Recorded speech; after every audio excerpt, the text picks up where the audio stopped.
Magandang araw po mga kapatid sa bawat isa sa atin sa pangalan ng ating Panginoong Hesus. Narito po tayo sa ating pong series, The 18 P's Biblical Giving Brethren in Christ. Kung inyo pong mamarapatin mga kapatid, kaibigan, kapanampalataya, pakibahagi po sa ating mga kaibigan nang sa gayon ay ating pong maipalaganap ang salita ng Diyos at may paabot ang pagtuturo ng tulad nito mga kapatid. Once again, everyone, ang bawat isa sa atin, mga kapatid, kaibigan, kapanampalataya, we are welcome sa ating pong series, The 18 P's Biblical Giving. At ngayon mga kapatid, we're now in part 9, The Priority in Giving, na ating pong kukunin sa 1 King chapter 17 verses 1 to 6. Mga kapatid, tulad ng sinasabi po natin na pagdating po sa pagbibigay, sino po ba dapat ang ating uunahin? Ang Diyos ba o ang ating pangangailangan? Yan po ang magandang tanong, because if we know our priority, we will not struggle when it comes to giving, dahil we know our priority. Again, mga kapatid, si Jesus Christ o ang kaloob, handog at offering na para sa Diyos, hindi po dapat leftover. Dapat ito mga kapatid ay utmost best na mayroon po tayo. Kaya mga kapatid, ang ating pong tatalakayin ngayon is the priority in giving. As what I said while ago, alin ba ang dapat natin unahin? Ang para ba sa Diyos o ang para sa ating pangangailangan? So again, mga kapatid, let us read sa 1 King chapter 17 verses 1 to 16. Ito ang wika sa Tagalog, ang Biblia. At si Elias na Tisbita na sa mga nakikipamayan sa Galaad ay nagsabi kay Akab, "Buhay ang Panginoon, ang Diyos ng Israel, na ako'y nakatayo sa harap niya, hindi magkakaroon ng hamog o ulan man sa mga taong ito, kundi ayon sa aking salita." At ang salita ng Panginoon ay dumating sa kanya, kay Elias, na nagsasabi, "Umalis ka rito at lumiko ka sa dakong silanganan at magkubli ka sa tabi ng batis, Cherit, na nasa tapat ng Hordan, at mangyayari na ikaw ay iinom sa batis at aking iniutos sa mga uwak na pakainin ka roon." Sa gayoy, naparoon siya at ginawa ang ayon sa salita ng Panginoon, sapagkat siya'y pumaroon at tumahan sa tabi ng batis Cherit na nasa tapat ng Hordan. At dinadalhan siya ng tinapay at laman ng mga uwak sa umaga, at tinapay at laman sa hapon, at siya'y umiinom sa batis. At nangyari pagkaraan ng sanggayon na ang batis ay natuyo, sapagkat walang ulan sa lupain. At ang salita ng Panginoon ay dumating sa kanya na sinasabi, "Ikaw ay bumangon, pumaroon ka sa Sarepta na nauukol sa Sidon, at tumahang ka roon. Narito, aking inutusan ang isang baong babae roon na pakainin ka." Sa gayoy, bumangon siya at naparoon sa Sarepta, at nang siya'y dumating sa pintuan ng bayan, narito isang baong babae ay naandon na namumulot ng mga patpat, at tinawag niya siya at sinabi, "Isinasamo ko sa iyo na dalhan mo ako ng kaunting tubig sa inuman upang aking mainom." At nang siya'y yumayaon upang kumuha, tinawag niya siya at sinabi, "Dalhan mo ako, isinasamo ko sa iyo ng isang subong tinapay sa iyong kamay." At kanyang sinabi, "Ang Panginoon mong Diyos ay buhay. Ako'y wala kahit munting tinapay kundi isang dakot na harina sa gusi at kaunting langis sa banga. At narito, ako'y namumulot ng 2 patpat upang ako'y pumasok at ihanda sa akin at sa aking anak upang aming makain bago kami mamatay. At sinabi ni Elias sa kanya, huwag kang matakot, yumaong ka at gawin mo ang iyong sinabi. Ngunit igawa mo muna ako ng munting tinapay at ilabas mo sa akin at pagkatapos ay gumawa ka para sa iyo at para sa iyong anak. Sapagkat ganito ang sabi ng Panginoon ng Diyos ng Israel, ang gusi ay ng harina ay hindi makukulangan o ang banga ng langisman ay mababawasan hanggang sa araw na magpaulan ang Panginoon sa ibabaw ng lupa.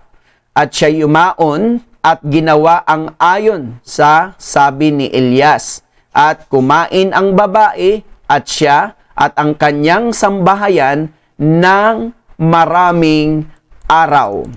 At ang gusi ng harina ay hindi nakulangan o ang banga ng langisman ay nabawasan ayon sa salita ng Panginoon na kanyang sinalita sa pamamagitan ni Elias.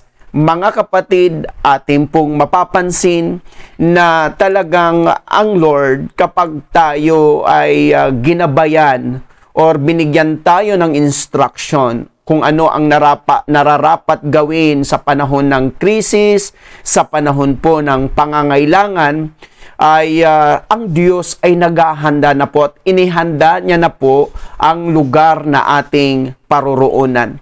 Alam po natin sa kasaysayan po ni Elijah na bago po siya isugo mga kapatid doon sa ilog Cherit, ay makikita po natin mga kapatid na inutusan na ng Panginoon ang mga uwak na magdadala sa kanya ng karne at saka tinapay sa umaga at magdadala ng karne at tinapay sa hapon base sa salita ng Diyos.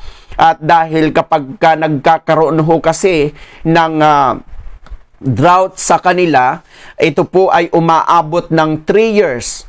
At ang iba pa nga ay 7 years, brethren in Christ. Kaya nga, nagkakaroon sila ng migration.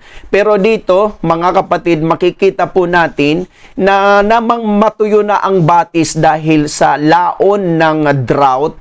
Natuyo din po ang batis, nagbigay ang Diyos ng panibagong instruction kay Elijah. And take note, Elijah was the man of God. At ang sabi niya po kay Elijah, pumaroon ka sa Sarepta. At doon ay mayroon na po akong inutusan na magbibigay sa iyo ng pagkain. So, bago pa man pumunta si Elijah doon sa Sarepta, mga kapatid, ay kinausap na ng Diyos ang babaeng balo. Kaya nga, mga kapatid, sabi niyang babaeng balo, alam ng Diyos mo na wala akong tinapay. Kasi nag-usap na sila before bago dumating doon si Elias, mga kapatid. Gayunpaman, may pangako ang Diyos na ipinadala kay Elijah.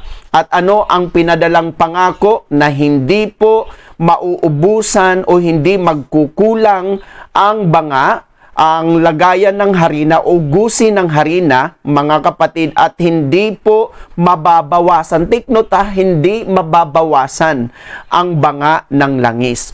Yun po ang pangakong dala-dala ni Elijah nang pumunta naman po siya doon sa Sarepta at doon niya nga po na-enkwentro at nakilala ang babaeng balo na magbibigay sa kanya ng pagkain.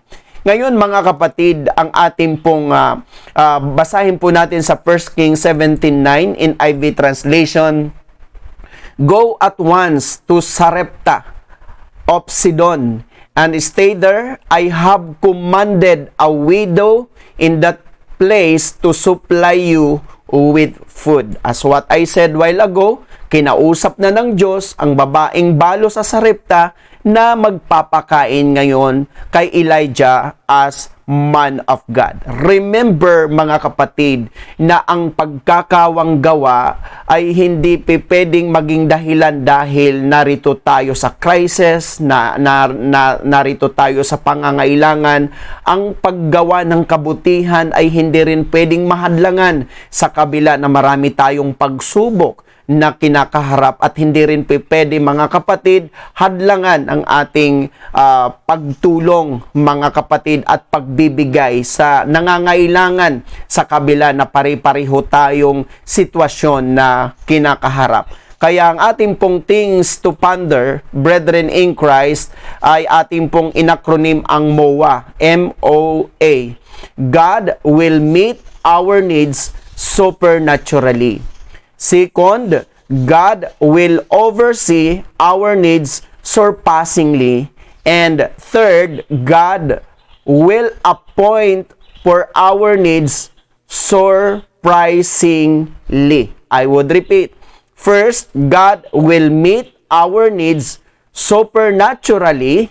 Second, God will oversee our needs surpassingly. And third, God will appoint for our needs surprisingly. And that is the acronym of MOA, Meet, Oversee, and Appoint. Mga kapatid, para lang katagpuin ang ating pangangailangan. This point of time ay mayroon po tayong 3 P na dapat po i-consider natin if we will prioritize giving for God. Napakahalaga ho mga kapatid na marunong tayong makinig sa tinig ng Diyos, sa salita ng Diyos at sa instruction ng Diyos na kung tayo ay kinakausap ng Panginoon personal na magbigay sa gusto niyang pagbigyan, tumulong sa gusto niyang patulungan, at of course mga kapatid ay maging generous mga kapatid sa mga taong gustong paabutan ng tulong ng ating Panginoon. So again, we are going to tackle the 3 P's, brethren. Basahin muna natin sa 1 Kings 17:9 sa EV translation. Go to the town of Serapta in Sidon and live there. I've told a widow in that town to give you food. I would repeat, I've told a widow in that town to give you food. So tulad ng sinasabi ko, bago pa man dumating doon si Elijah, kinausap na ng Diyos ang babaeng balo sa Sarepta, mga kapatid. Kaya first point, brethren, believe the precepts of God. Paniwalaan mo. Kapag sinabi ho ng Diyos sa atin na magbigay tayo, tumulong tayo, mag-ambag tayo, magkaloob tayo, magkawanggawa tayo, mga kapatid, don't harden your heart dahil God will not empty our hand na wala rin po siyang gagawin sa atin. Naniniwala po ako if God is instructing us to help others, brethren, I firmly believe that there is a sabihin natin mga kapatid, a huge blessings that coming on our way, brethren in Christ. Kaya lang mahalaga ho na marunong tayo makinig sa instruction ng Diyos dahil ang Diyos mahalaga. Ang ating pinapakinggan ay tinig ho ng Diyos, hindi yung boses ng sino paman.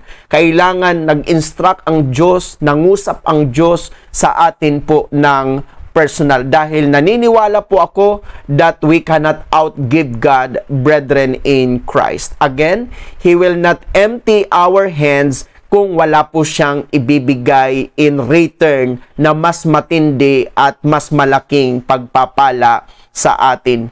Tulad na nangyari po ng babaeng balo sa Sarepta, napakasabihin natin maliit lang na tinapay o subo lang ng tinapay ang binigay kay Elijah, pero mga kapatid, maraming araw kasama ang kanyang sambahayan na kumain sila at hindi sila nagutom, mga kapatid. And then, second point, 1 Kings 17:30 CEV translation, Elijah said, "Everything will be fine. Do what you said. Go home and fix something for you and your son. But first, please make a small piece of bread and bring it to me." I would like to emphasize the first one. Elijah said, "Everything will be fine." Remember mga kapatid that we have also to believe the word of our man of God.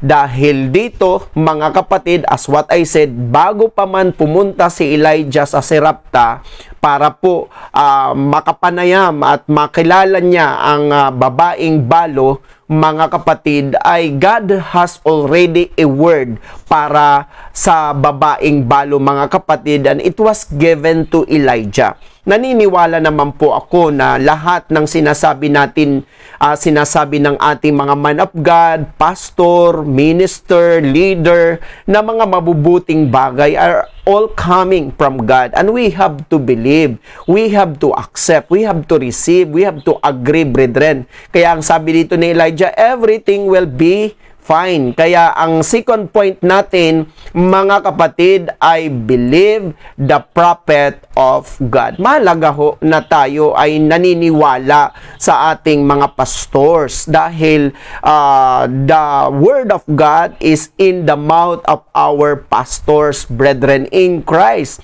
Kaya mahalaga ho, lalo na kapag naggagawad ng benediction ang ating mga pastor, sabihin natin lagi, I receive that in Jesus' name. Dahil again, mga kapatid, the blessing is in the mouth of the man of God. Kaya nang sinabi ni Elijah sa babaeng balo na everything will be fine, nakita nga po natin na ang gusi ay hindi naubusan ng harina, at ang sabihin po natin mga kapatid, ang lagayan ng langis ay hindi po nabawasan mga kapatid ng laman. So para bang bawat kumukuha sila talagang parang bukal mga kapatid ang nangyayari, because this woman believed the man of God. Naniwala po siya sumunod siya sa instruction ni Elijah at sumunod siya sa sinabi ni Elijah. And then our third point, 1 Kings 17:14 CEV translation. The Lord God of Israel has promised that your jar of flour won't run out and your bottle of oil won't dry up before He sends rain for the crops.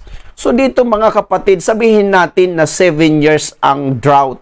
At ngayon nasa on the 3rd year pa lang po sila. Halimbawa lang po mga kapatid.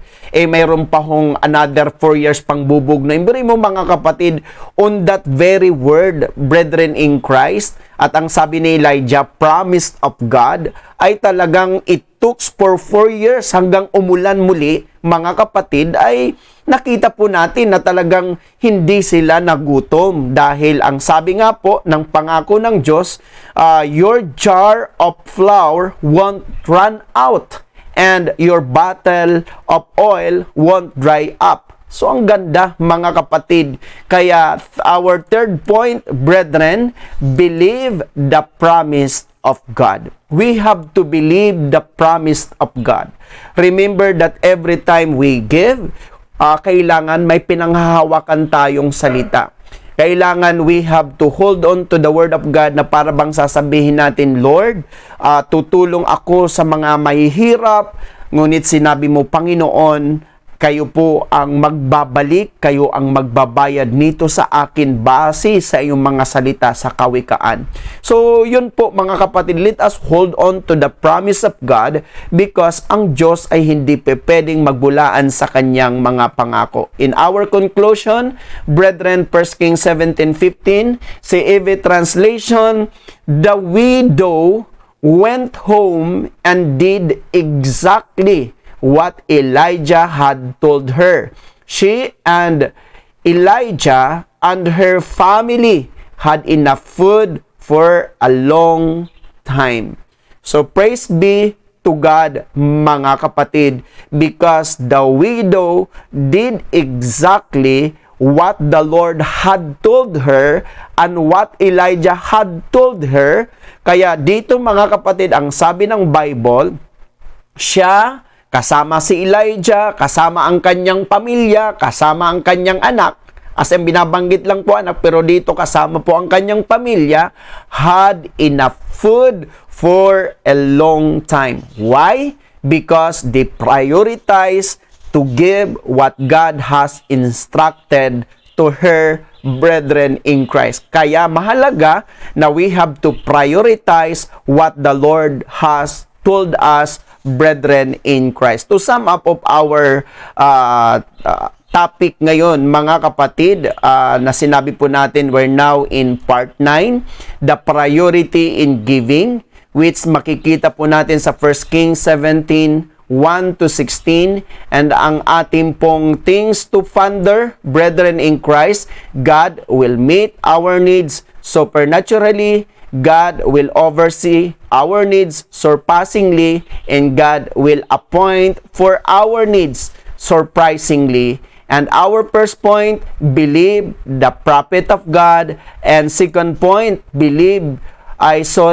first point, believe the precepts of God. Second point, believe the prophet of God. And third point, believe the promise of God. And brethren, that is the priority in giving. I hope na napagpala po tayo sa ating pong tinalakay ngayon. Muli mga kapatid, tayo ay manalangin. Lord, salamat sa inyong kabutihan, because kailangan maging attentive kami, maging sensitive kami sa inyo pong instruction sa amin, kung paano kami magkakawang gawa sa aming kapwa, paano kami gagawa ng mabuti sa aming kapwa, paano kami tutulong sa aming kapwa, paano kami magbibigay sa aming kapwa. Lord, naniniwala kami that the moment we listen and we do your instruction to us, Lord, naniniwala kami that mayroong pagpapala na paparating sa amin, Panginoon. Salamat, Jesus, dahil ang pagbibigay, ang pagtulong ay hindi ho kawalan, kundi ito ay pagbukas, Panginoon, na pinto para po aming muling maranasan ang mas lalong masaganang pagpapala sa aming buhay. Salamat, Jesus. Salamat, Lord, sa mga sower, sa mga giver, sa mga tither, sa mga generous. Lord, naniniwala kami that their lives will never be the same again. Salamat, Jesus. Salamat, Lord, dahil ikaw ang patuloy na magpapala sa mga taong mayroong mabubuting kalooban at sa mga taong may ginintuang puso. Salamat, Jesus. Salamat, Lord. And this we pray in Jesus' mighty name. Amen and amen.